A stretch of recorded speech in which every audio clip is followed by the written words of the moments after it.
Hello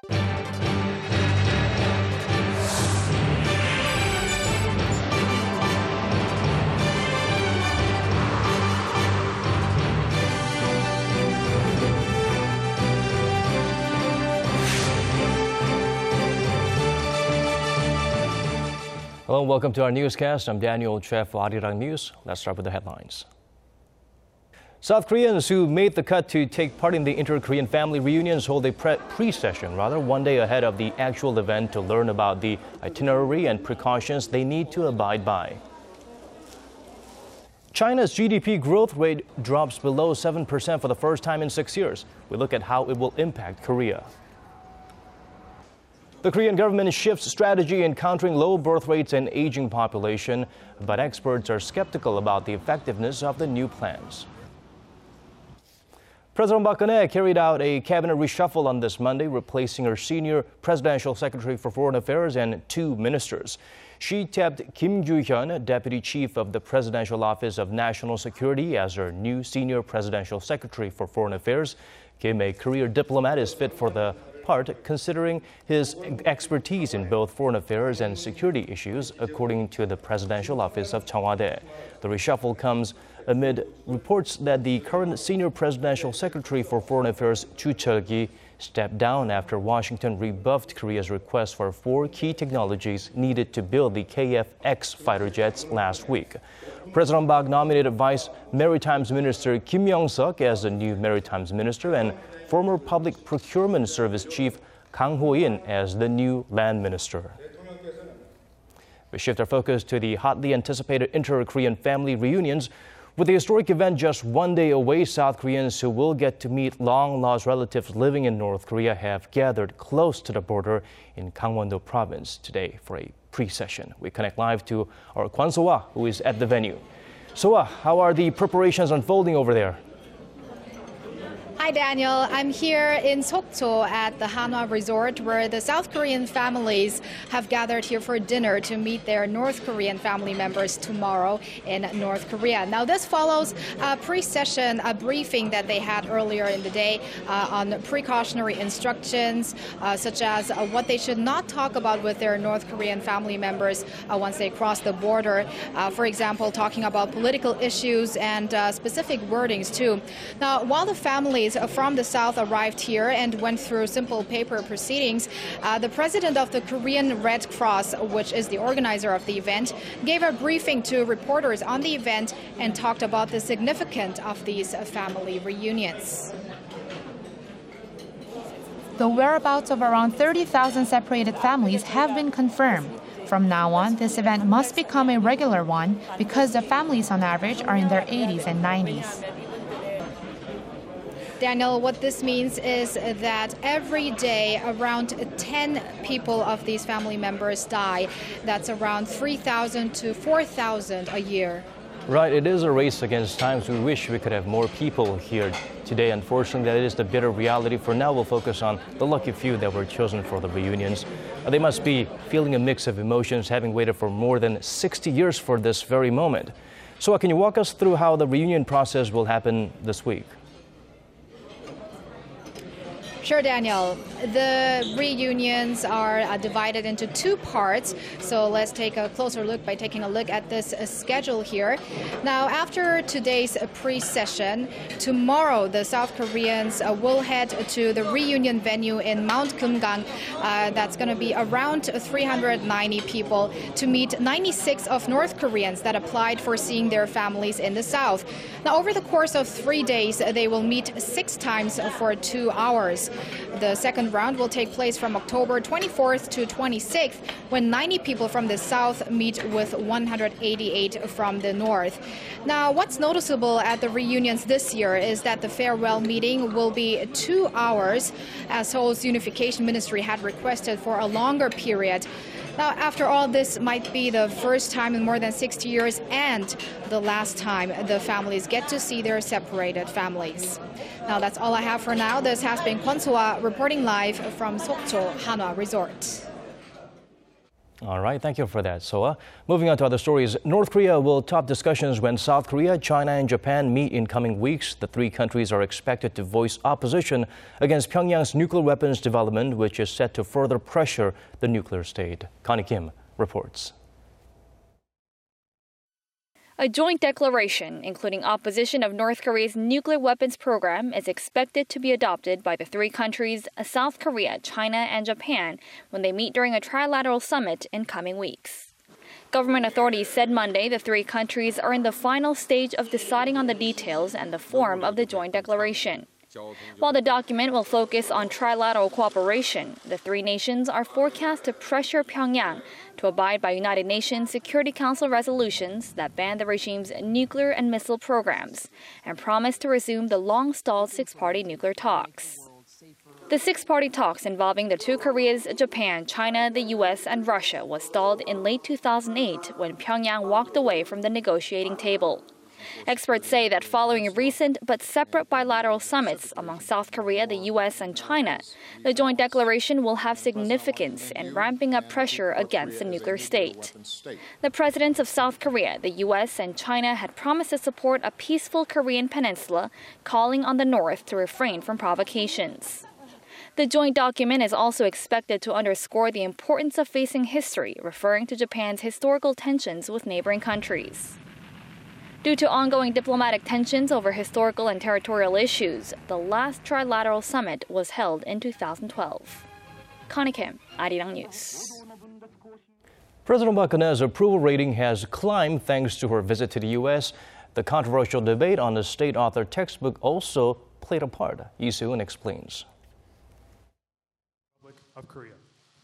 The highlights of Korea's state affairs in October so far, the president's trip to the U.S. and state-authored history textbooks. These were enough to increase President Park Geun-hye's approval rating. In a Real Meter poll last week, 48% of 2,500 respondents were in favor of how the president is running the country. This is up 1.2 percentage points from a week earlier and a 19 percentage point jump from her lowest ever approval rating recorded last June when Korea struggled against the MERS virus outbreak. Real Meter says the driving force behind the recovery is firstly President Park's visit to the U.S.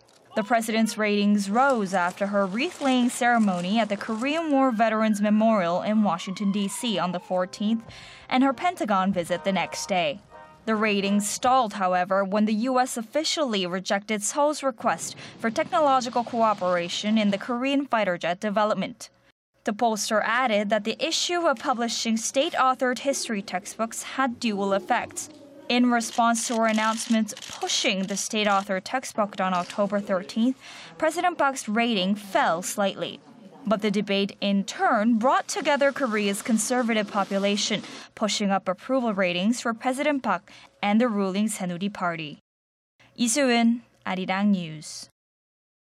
Korea's National Assembly standing committees have begun deliberating government budget plans for next year. A special budget committee will confirm the budget plans by the end of November. But with rival parties wrestling over various issues, notably government control over history textbooks, budget discussions may be rough. The ruling Saenuri Party has asked the main opposition New Politics Alliance for Democracy to cooperate on passing labor reform-related bills and ratifying the Korea-China FTA. Meanwhile, the NPAD, vowing to stem government-approved history textbook, intends to block the budget necessary for its publication. Also, the Liberal Party says it will not boycott standing committee preset schedules, but will continue protesting the government-led textbook both within and outside the parliament. The price competitiveness of Korean exporters is sliding, with a related index hitting a 6-year low on the back of a strong Korean won. Our Shin Se-min gives us the numbers and what they imply for Korea's economy. Korea's exports, a key driver of the economy, are feeling the heat from falling foreign currencies and the strength of the Korean won. Korea Trade Investment Promotion Agency says the country's leading export sentiment index was just 45.4 in the third quarter of this year, the lowest it has been since the figures were first compiled back in 2009. The corresponding figure stood at 53.6 in the second quarter of 2011, but it has been on the slide ever since, unable to rise above the 50-point mark. Analysts say the fall in export sentiment is largely being driven by global currency depreciations, with multiple countries using monetary easing to make their goods cheaper on the global stage. The agency notes that while China and Japan have engaged in aggressive quantitative easing to depreciate their currencies, Korea's currency has remained relatively strong. Data by Statistics Korea, an investment and securities firm, show that Korean won to US dollar exchange rate from January 2010, expressed as a base of 100, remained mostly unchanged in the third quarter this year at 100.7. On the other hand, the Japanese yen nosedived to 137.2 over the same period. The euro also weakened to 126.1. Experts say that if the trend continues, Korea may be forced to act. Korea will inevitably join the currency battle at some point, but the government should only make a move when the economy picks up. Korea should not solely focus on exports.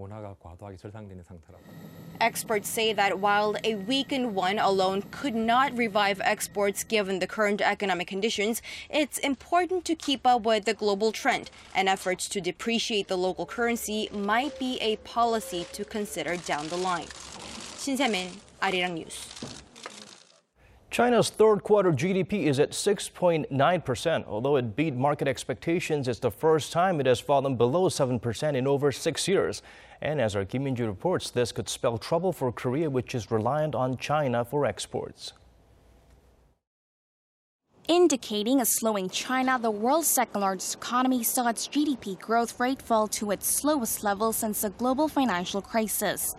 Beijing's economy grew 6.9% in the July to September period from a year ago, slightly better than market expectations of 6.8%, but below 7% for the first time in over 6 years.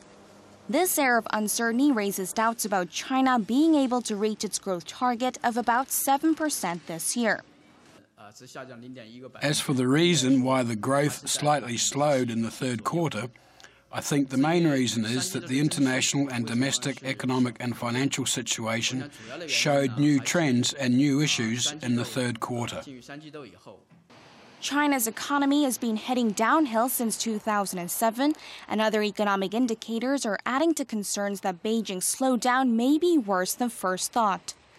Industrial output rose 5.7% in September from a year earlier, below forecasts of 6% growth. Fixed asset investments, another major driver of the economy, fell below market estimates of 10.8%. This is despite China's efforts to lift its ailing economy by cutting interest rates and devaluating its currency. It raises concerns for Korea, with more than a quarter of its outbound shipments heading to Beijing.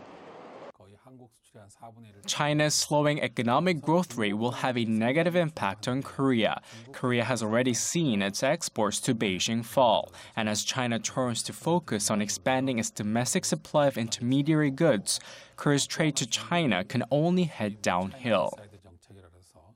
Experts say that while Beijing may take further stimulus measures to prop up growth, Korea will need to diversify its exporting countries in order to reduce dependence on China, as well as focus more on exporting finished goods or consumer goods.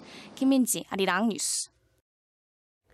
And as Korea struggles with a chronically low birth rate and rapidly aging population, the Korean government plans on changing the official defining age of senior citizens from 65 to 70. Lee Ji-won gives us the rationale behind this move. The Ministry of Health and Welfare said on Sunday it plans on raising the official age defining senior citizens from 65 to 70 to help ease the burden of a projected steep increase in welfare costs in the next few years. In 2000, the elderly population accounted for 7.2% of Korea's total population and has jumped almost twofold to 13.1% as of 2015. If this growth trend continues, the government foresees the percentage of seniors surging to 37.4% by 2050. Such a demographic shift means the elderly would comprise more than a third of the population requiring pensions. Meanwhile, the working age population is forecast to shrink from 2016. An increase in the average life expectancy to almost 80 years has further pressured the government to seek new measures to rein in the challenges presented by a rapidly aging population. While the average retirement age now is 60, pensions are usually received at 65. However, varying circumstances may see this figure increase. According to the government, raising the defining age of senior citizens may help state coffers save about $2.3 billion annually. But some have raised concerns protesting against the age change. Critics say the living standards of underprivileged seniors may grow worse. 이지원, Arirang News.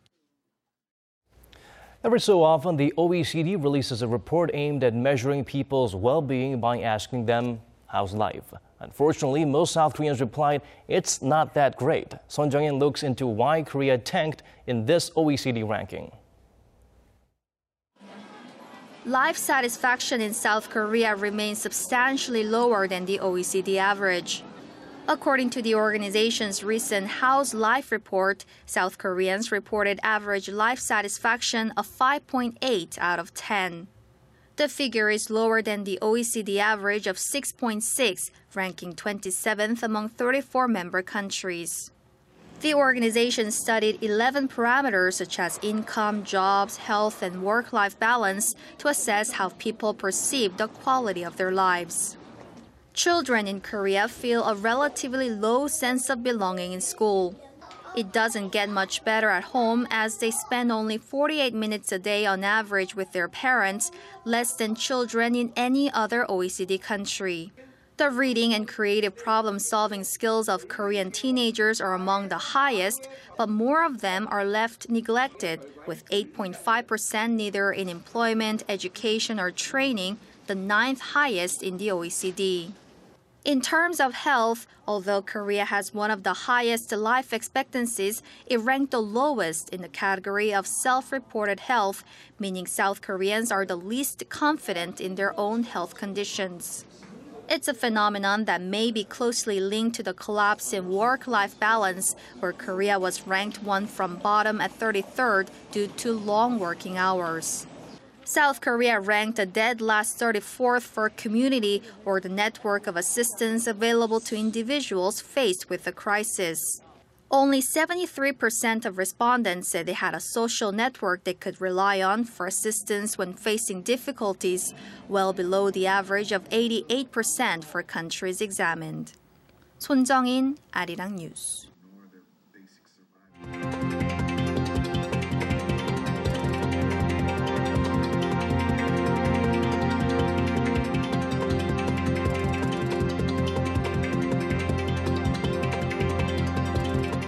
That does it for us. Thank you for watching.